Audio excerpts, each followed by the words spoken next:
সাহাবী এসে এখানে বসবে, এই সাহাবীটা জান্নাতি। সব সাহাবারা অবাক, না জানি তিনি কার কথা বললেন। সবাই দেখতে পেলেন ইন দা মিন টাইম এক আনসারী সাহাবী এসে এই জায়গাটাতে বসলো। তার কয়েকদিন পরে আরেকটা ভরা মজলিসে আল্লাহ রাসূল বললেন, এখন এই মাত্র এক সাহাবী এসে এখানে বসবে, এই সাহাবীটা জান্নাতি।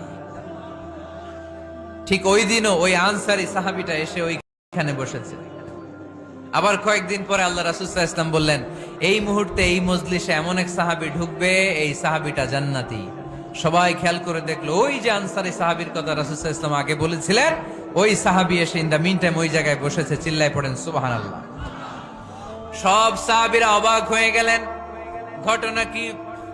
কি এমন গোপন আমল করে এই সাহাবী, যে গোপন আমলের কারণে তিনটা ভরা মজলিসে বিশ্বনবী এই সাহাবীকে বললেন জান্নাতি। সাইয়েদনা আব্দুল্লাহ ইবনে আমর ইবনুল আস গোপন তথ্য বের করার জন্য এই সাহাবীর বাড়িতে চলে যেয়ে সাহাবীকে সালাম দিয়ে বললেন, ও আনসারী সাহাবী, আমার বাবার সাথে আমার ঝগড়া হয়েছে, আমি 3 দিনের জন্য তোমার বাড়িতে মেহমান হতে চাই। কয়দিনের জন্য? 3 দিন। ওই আনসারী সাহাবী বলল, আহলান ও সাহলান, খুশ আমদেদ, আপনি আমার মেহমান হবেন, এটা তো আমার সৌভাগ্য। আসেন, থাকেন, এই ঘরে আমি থাকি, এই ঘরটা ফাঁকা, আপনি এখানে থাকেন। এবার আব্দুল্লাহ ইবনে আমর ইবনুল আস খেয়াল করলেন কোন গোপন আমল করে কিনা, কোন নেক আমল আছে কিনা এই সাহাবীর, যে কারণে তিনবার বিশ্বনবী এই সাহাবীরে জান্নাতি বলেছে। 3 দিন টানা 3 দিন লক্ষ্য করার পরে সাইয়েদনা আব্দুল্লাহ ইবনে আমর ইবনুল আস এই সাহাবীর মধ্যে তেমন বিশেষ কোনো নেক আমল, গোপন আমল আর দেখতে পায় নাই। 3 দিন যখন শেষ, যাওয়ার পথে বলে, ভাই আসলে আমার আব্বার সাথে আমার তেমন কোনো ঝগড়া টগড়া হয় নাই। ঝগড়া টগড়া কিছু না, আমি বিশেষ একটা কারণে এসেছি।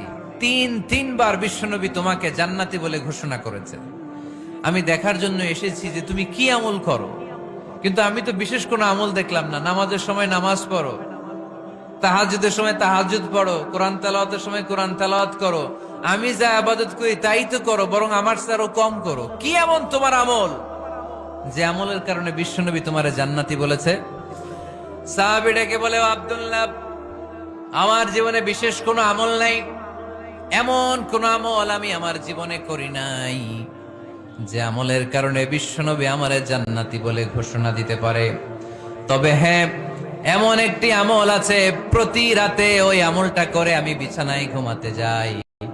প্রতি রাতে এশার নামাজের পরে আমি যখন আমার বিছানায় ঘুমাতে যাই, আমি আমার অন্তরে কারো ব্যাপারে কোনো ঘৃণা, কোনো ক্ষোভ আমার অন্তরে পুষে রাখি না। সুবহানাল্লাহ পড়েন। কোনো ক্ষোভ, কোনো ঘৃণা, কোনো হিংসা, কারো ব্যাপারে অহংকার, জেলাসি, এগুলো অন্তরে নিয়ে আমি ঘুমাই না। আমি যখন ঘুমাতে যাই, আমি সবাইরে ক্ষমা করে দিয়ে, মাফ করে দিয়ে ঘুমাতে চলে যাই। হয়তো এই আমলটা আল্লাহ তাআলার কাছে অত্যন্ত প্রিয় হতে পারে, এই কারণেই হয়তো বিশ্বনবী আমাকে জান্নাতি বলে ঘোষণা করেছে। চিল্লায় পড়তে হবে আল্লাহু আকবার। এজন্য রাতের বেলায় যখন বিছানায় যান, সব ভুলে যান।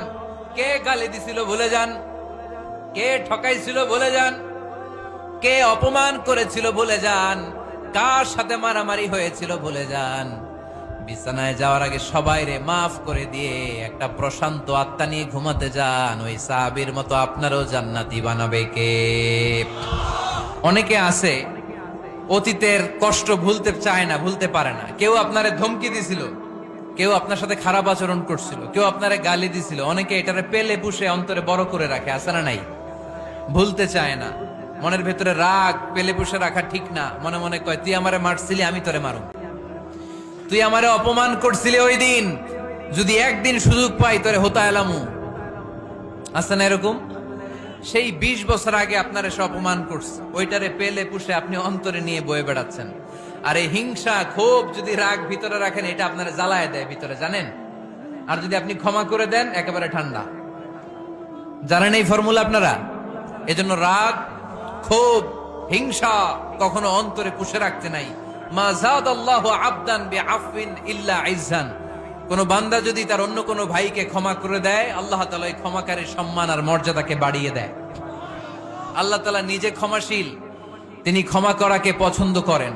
তাই আমাদের বেশি বেশি ক্ষমা করা দরকার। এজন্য এখন কেউ যদি আপনার সাথে খারাপ আচরণ করে, আপনার উপর জুলুম করে, অন্যায় করে, কি করবেন? মাফ করে দিবেন। মাফ করতে রাজি আছেন তো? আচ্ছা, সবাই বুঝে শুনে উত্তর দেন। আল্লাহ পাক আমাদের সব গুনাহগুলো ক্ষমা করে দেখ, আমরা চাই কি চাই না? আল্লাহ আমাদেরকে মাফ করুক, আমরা চাই কি চাই না? দেখেন, আমরা কিন্তু ঠিকই আল্লাহর কাছে ক্ষমা চাই, কিন্তু আমরা নিজেরা নিজেদেরকে ক্ষমা করতে পারি না। নিজেরা নিজেদেরকে ক্ষমা করি না। সে আমার সাথে খারাপ আচরণ করছে, আমি ক্ষমা করতে পারি না। ও আমারে গালি দিছিল, আমি ক্ষমা করি না, কিন্তু আমি কিন্তু ঠিকই আল্লাহর কাছে ক্ষমা চাই। মনে রাখবেন কিশোরগঞ্জের ভাইয়েরা, আল্লাহর কাছ থেকে ক্ষমা পেতে হলে আগে ক্ষমা করতে হবে। ঠিক কিনা বলেন? আল্লাহর কাছ থেকে ক্ষমা পেতে হলে আগে কি করতে হবে? ক্ষমা করে দিতে হবে। ইন্নাল্লাহা আল্লাহুম্মা ইন্নাকা আফুন তুহিব্বুল আফওয়া ফাআফু আন্নি। হে আল্লাহ, আপনি ক্ষমাশীল, আপনি ক্ষমা করাকে পছন্দ করেন। আল্লাহ, আপনি আমাকে ক্ষমা করে দেন। কদরের রাত্রে আমরা এই দোয়া করি না যে আল্লাহ আপনি ক্ষমাশীল, আল্লাহ আপনি ক্ষমা করাকে পছন্দ করেন, আল্লাহ আপনি আমাকে ক্ষমা করে দেন। আল্লাহর কাছে আমরা ক্ষমা চাই, কিন্তু আমরা নিজেরা নিজেদেরকে ক্ষমা করতে পারি না। আপনি যদি মুত্তাকি হতে চান, আগে মানুষকে ক্ষমা করতে হবে। রাজি আছেন তো? আল্লাহ রাসূল সাল্লাল্লাহু আলাইহি ওয়াসাল্লাম যে কোনো পরিস্থিতিতে, যে কোনো অত্যাচারের বিপরীতে তিনি ক্ষমা করে দিতেন। সুবহানাল্লাহ পড়েন। আপনারা ওঠা বসা করতেছেন কেন? দোয়া করে দেই না? এখনই দোয়া হয়ে যাবে, বসেন। এখনই দোয়া করে দিচ্ছি। কষ্ট হচ্ছে আপনাদের, আমি জানি, অনেক গাদাগাদি, না বললে তো হবে না। এখানে অনেক কষ্ট হচ্ছে আপনাদের। মুত্তাকিদের 5টা বৈশিষ্ট্যের কথা বলেছিলাম। কয়টা? 1 নম্বরে দান করে, 2 নম্বরে রাগকে কমায়, 3 নম্বরে কি করে দেয়? ক্ষমা করে দেয়, মাফ করে দেয়। এজন্য মাফ করার বৈশিষ্ট্য অর্জন করতে হবে। প্রিয় ভাইরা, আমরা অনেকেই অন্যের ব্যাপারে অনেক তিক্ত অভিজ্ঞতা, আমারে গালি দিছিল, আমারে ঠকাইছিল, এগুলো ভুলতে পারি না। আছে না নাই? এগুলো ভুলে যান। ভুললে দেখবেন সব ঠান্ডা, হৃদয়টা ঠান্ডা। এবং এটা গবেষণায় প্রমাণিত হয়েছে, যারা অন্যকে ক্ষমা করে দেয় এদের রাতের ঘুম ভালো হয়। যারা অন্যকে ক্ষমা করে দেয় এরা স্বস্তিতে থাকে, এদের কোনো মেন্টাল স্ট্রেস থাকে না, এদের হার্ট অ্যাটাক হয় না, এরা স্ট্রোক করে না। আলহামদুলিল্লাহ পড়েন। এজন্য আল্লাহ বললেন, আল্লাযীনা ইউনফিকুনা ফিস সাররাই ওয়াদ দাররাই ওয়াল কাযিমিনাল গায়যা ওয়াল আফিনা আনিন নাস ওয়াল্লাহু ইউহিব্বুল মুহসিনিন।